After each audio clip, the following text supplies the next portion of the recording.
Hi, my name is Tina Myers, and my husband and I started dating when we were in high school. As soon as he went into the military, we got married and had pretty much an uneventful military 4 years. After getting out, he went into law enforcement, got his degree through the GI Bill, um, paid me to go to college as well, and he settled in 10 years of law enforcement. He started getting ankle sprains more frequently, which started in the military.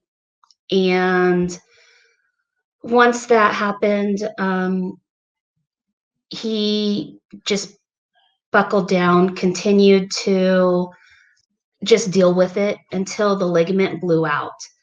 In 2012, the ligament blew out, and he went in for surgery. The VA paid 100% of it as it was service connected. He was told by his state employer that if he didn't return back to work in 3 months, that he would be relieved. So he fought through the pain, and the pain increased. He did manage to go back to work, but within a month, he, I guess, was unable to work. From surgery, he was diagnosed with complex regional pain syndrome, and it's the highest ranking pain on the McGill pain scale. There is no cure. It's higher than somebody with terminal cancer or cutting off a limb. And the sympathetic nervous system just goes haywire. Even though he's healed, his brain and the nervous system presents as if it's the worst pain. When he woke up from the surgery, his cognitive abilities were a little off. And then the narcotics came because of the pain. We felt it was obviously secondary to being in a secondary condition from the service. And in 2012, I gathered what information I could and put in his first claim. It was denied. So then I researched and realized you needed to have an excess letter. So I went and paid an obscene amount of money for the top specialist in the United States to review his case. He said indeed it was due to the military. And I resubmitted it. It was then denied again. So for the next 3 years, I basically resubmitted it 2-3 times a year and going to higher levels and higher levels, and it was declined even at the highest level.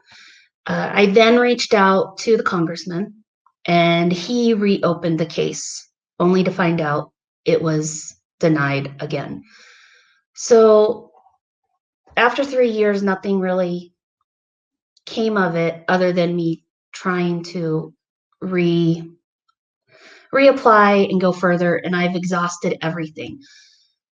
So I just figured that there was nobody to help me. American Legions didn't help. I transferred to DAV. They didn't help. I felt I did everything, and the military was just a disservice for Travis and also our family needs. I had to quit my job to care for Travis, and it was just a low point. But we knew that there's others out there that were in a more difficult situation, so we kept our head up high. Then fast tracking, my husband's had these conditions, and it's now 2020, and I would say just like a few months ago, I was looking on Facebook. I don't even know how the ad appeared because I did not know anything about, or VACI. I had no knowledge, no clue. Nobody had given me any information on this. But I saw this ad, I listened to it, and at first I figured I was mostly intrigued of how these group of veterans can get past what I've already sought out. I didn't see the value at first and question the value that they had over which I had already done. But at the end of the day, I felt that I would give it a try. I knew that with my husband sitting at 30%, and I knew inside that he was definitely worth 100, um, due to his disabilities. I figured I would give it a try, and the worst thing that would happen is I was out no money other than getting transferred to a med team that I would have to pay for. So in the long run, I felt it was worth the value. I went ahead, I paid. I was set up with Coach Amy Lacey, and she was impeccable. I was a little nervous because I was the spouse. My husband doesn't do a lot of talking and refuses to deal anything on the phone. So she jumped right in. She made me feel comfortable. She was given the background, the story, everything fit with her. She she had me attend a couple of her classes, and I followed through. I put in a claim, and within 3 days, we received a call to set up an appointment for a CMP. It went too fast for me and my comfort because I felt I wasn't knowledgeable enough. And so she directed me to other coaches, and I sat in with their coaching staff, um, obtained the knowledge to where I felt comfortable. And Travis went in for a CMP. I sat back and only helped with questions he couldn't fully answer. The CMP went fast. Within a week after that, well, my husband was given 100%. Um, his formal diagnosis is SSD with major neurocognitive disorder. From VACI, for the first time, we were able to get diagnosed. Basically, when he went in for surgery, they're not quite clear, but the anesthesiologist either didn't give him enough oxygen or they gave him the meds in the wrong order or the wrong amounts. And that is where he woke up with the neurocognitive disorder. We were excited that he was at 100% and really felt valued for what had been done. Then we received the letter in the mail, and the letter stated that he was at 100%, and those were his diagnosis, but he needed to get a fiduciary. So my husband went into, I would say, a depression where he didn't get out of bed for a week.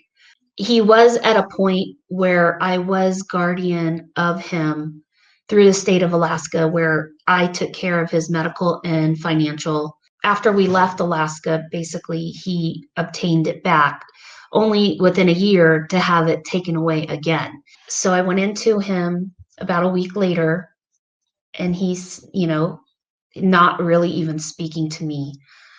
And I told him he had two options. He can fight this, or he can just continue his life the way it is. And that I would assist him with everything needed and find the resources to help, but he needed to help himself first. So he got out of bed and we discussed options, what to do. I was completely lost.